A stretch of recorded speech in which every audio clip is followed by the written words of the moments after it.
தாராபுரம் தென்தாரை சின்னகாளியம்மன் கோவிலில் 108 குத்துவிளக்கு பூஜை. பெண்கள் பக்தி பரவசத்தில் பங்கேற்றனர். திருப்பூர் மாவட்டம் தாராபுரம் தென்தாரையில் அமைந்துள்ள அருள்மிகு ஸ்ரீ சின்னகாளியம்மன் கோவில் வளாகத்தில் ஸ்ரீ சின்னகாளியம்மன் நற்பணி மன்றம் சார்பில் 108 குத்துவிளக்கு பூஜை ஆன்மீக சிறப்புடன் நடைபெற்றது. இரவு நேரத்தில் நடைபெற்ற இந்த நிகழ்ச்சியில் ஏராளமான பெண்கள் திரளாக கலந்து கொண்டு 108 குத்து விளக்குகளை ஏற்றி சின்னகாளியம்மனை பக்தி பரவசத்துடன் வழிபட்டனர். கோவில் வளாகம் மலர்களால் அலங்கரிக்கப்பட்டு முன் நடைபெற்ற அபிஷேகம் மற்றும் அலங்காரத்திற்கு பின்னர் வேத மந்திரங்கள் முழங்க பூஜை தொடங்கப்பட்டது. ஒவ்வொரு பெண்ணும் தனித்தனியாக குத்துவிளக்கு ஏற்றி குடும்ப நலன், சமாதானம் மற்றும் செழிப்பு வேண்டி மனமாற பிரார்த்தனை செய்தனர்.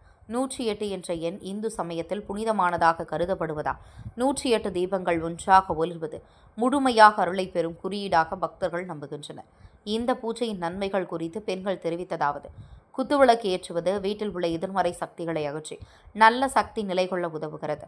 திருமண தடை நீங்கும், குழந்தை பாக்கியம் கிடைக்கும், குடும்பத்தில் அமைதி நிலைக்கும். இந்த பூஜை மிகுந்த பலன் தரும் என்று நம்புகிறோம். தொடர்ந்து தீபம் ஏற்றி வழிபட்டால் மன அமைதி அதிகரித்து தன்னம்பிக்கை வளர்கிறது. அம்மன் அருள் கிடைத்து குடும்பத்தில் ஐஸ்வர்யம் பெருகும் என அவர்கள் கூறினர்.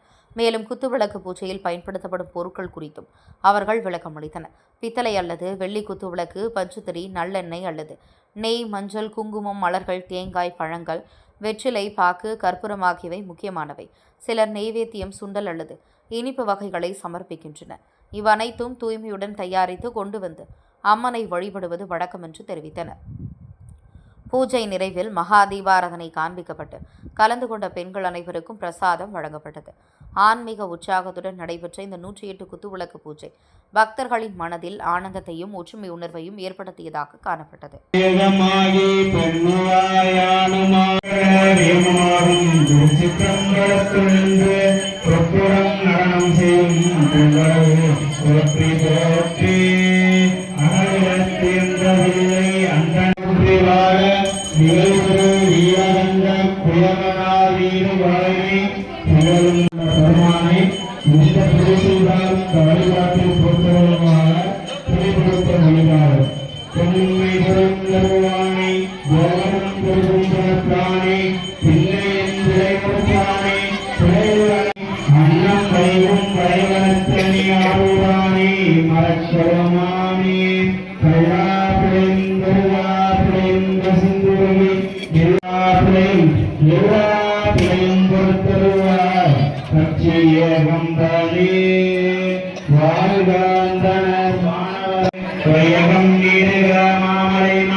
விளங்குக